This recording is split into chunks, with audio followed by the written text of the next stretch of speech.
ലോക്സഭാ തെരഞ്ഞെടുപ്പിൽ ആലത്തൂരിൽ നിന്ന് തെരഞ്ഞെടുക്കപ്പെട്ട കെ രാധാകൃഷ്ണൻ നാളെയോ മറ്റന്നാളോ മന്ത്രിസ്ഥാനം രാജിവെക്കും. നാളത്തെ CPM സംസ്ഥാന സെക്രട്ടേറിയറ്റ് യോഗത്തിന് ശേഷമാകും രാജിവെക്കുന്ന സമയത്തിൽ അന്തിമ തീരുമാനമുണ്ടാവുക. കെ രാധാകൃഷ്ണന്റെ രാജിയോടെ മന്ത്രിസഭാ പുനഃസംഘടന ഉറപ്പായിരിക്കുകയാണ്. മന്ത്രിസഭാ പുനഃസംഘടന എന്ന് വേണമെന്നും നാളത്തെ സെക്രട്ടേറിയറ്റ് യോഗത്തിൽ തീരുമാനമാകും. പുനഃസംഘടന നിയമസഭാ സമ്മേളനത്തിന് മുൻപ് നടക്കാനാണ് സാധ്യത. ഈ മാസം 10-നാണ് നിയമസഭാ സമ്മേളനം തുടങ്ങുന്നത്. കെ രാധാകൃഷ്ണൻ ആലത്തൂരിൽ നിന്ന് ലോക്സഭയിലേക്ക് പോകുമ്പോൾ മന്ത്രിസഭയിൽ വരുത്തേണ്ട മാറ്റങ്ങളിലൊന്ന് നാളെ CPM സംസ്ഥാന സെക്രട്ടേറിയറ്റിൽ പ്രാഥമിക ചർച്ചയിലുണ്ടാകും. തെരഞ്ഞെടുപ്പിലേറ്റ കനത്ത തിരിച്ചടിയുടെ സാഹചര്യത്തിൽ സമഗ്രമായ പുനഃസംഘടനയുണ്ടാകുമോ അതോ തൽക്കാലത്തേക്ക് വകുപ്പ് മാറ്റം മാത്രം മതിയോ എന്നതടക്കം പകരം സംവിധാനത്തിലാണ് ചർച്ചയുണ്ടാവുക.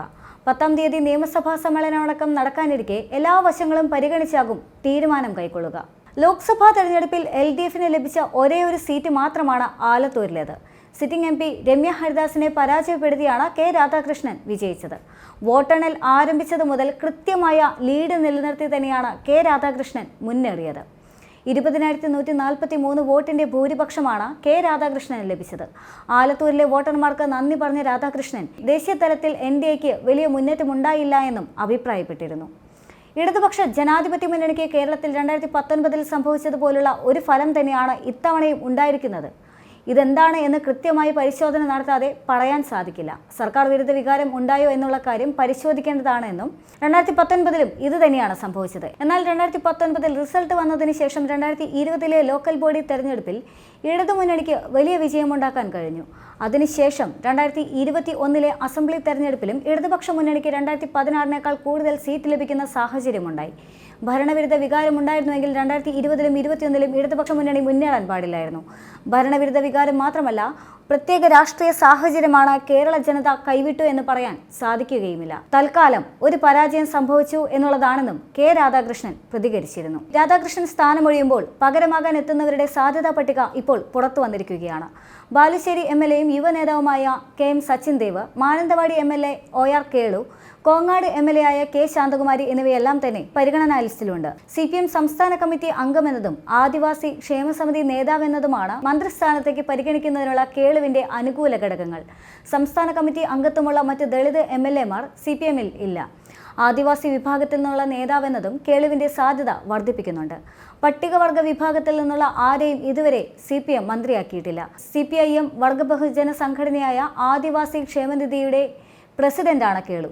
വയനാട്ടിൽ മന്ത്രിസഭയിൽ പ്രാതിനിധ്യം ഇല്ലാത്തതും കേളുവിന്റെ സാധ്യത വർദ്ധിപ്പിക്കുന്നുണ്ട്. ഇനി പട്ടികവർഗ വിഭാഗത്തെ പരിഗണിക്കേണ്ട എന്ന് തീരുമാനിച്ചാൽ മാത്രമേ മറ്റുള്ളവരെ മന്ത്രിസ്ഥാനത്തേക്ക് പരിഗണിക്കൂ എന്നാണ് റിപ്പോർട്ടുകൾ. എന്നാൽ അതേസമയം ലോക്സഭാ തെരഞ്ഞെടുപ്പിലെ കനത്ത തോൽവിക്ക് പിന്നാലെ സർക്കാരിനെ രൂക്ഷമായി വിമർശിച്ച് CPI നേതാക്കൾ രംഗത്തെത്തിയിരുന്നു.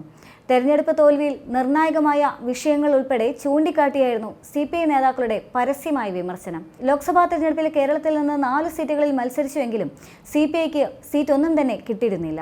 എന്നാൽ കേരളത്തിൽ LDFന് പ്രതീക്ഷിച്ച വിജയം നേടാനായില്ല എന്നും 2019-ലേത് ഏറെക്കുറെ സമാനമായ ഫലമാണ് ഇപ്പോഴുണ്ടായതെന്നും ജനവിധി അംഗീകരിച്ചും ആഴത്തിൽ പരിശോധിച്ചും ആവശ്യമായ തിരുത്തലുകൾ വരുത്തിയും സംസ്ഥാന സർക്കാരിന്റെ പ്രവർത്തനങ്ങൾ കൂടുതൽ മികവോടെ നടപ്പാക്കും. പോരായ്മകൾ കണ്ടെത്തി അവ പരിഹരിക്കും. സർക്കാരിനെതിരെ സംഘടിതമായി നടക്കുന്ന കുപ്രചരണങ്ങളെ പ്രതിരോധിക്കാനും ജനങ്ങൾക്കുള്ള തെറ്റിദ്ധാരണകൾ നീക്കാനുമുള്ള ശ്രമങ്ങളും ശക്തമാക്കുമെന്നും മുഖ്യമന്ത്രി പിണറായി വിജയൻ കഴിഞ്ഞ ദിവസം പ്രതികരിച്ചിരുന്നു.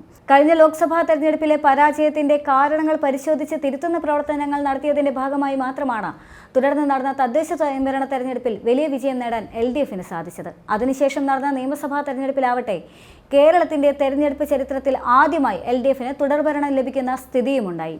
തെരഞ്ഞെടുപ്പ് വിധിയെ ശരിയായ അർത്ഥത്തിൽ പരിശോധിച്ച് തിരുത്തേണ്ടവ തിരുത്തി തന്നെ മുന്നോട്ടു പോകും. ജനങ്ങൾക്കൊപ്പം കൂടുതൽ ചേർന്നുകൊണ്ടുള്ള പ്രവർത്തനങ്ങൾ സംഘടിപ്പിക്കുമെന്നും സംസ്ഥാന സെക്രട്ടേറിയറ്റ് കഴിഞ്ഞ ദിവസം വിശദീകരിച്ചിരുന്നു.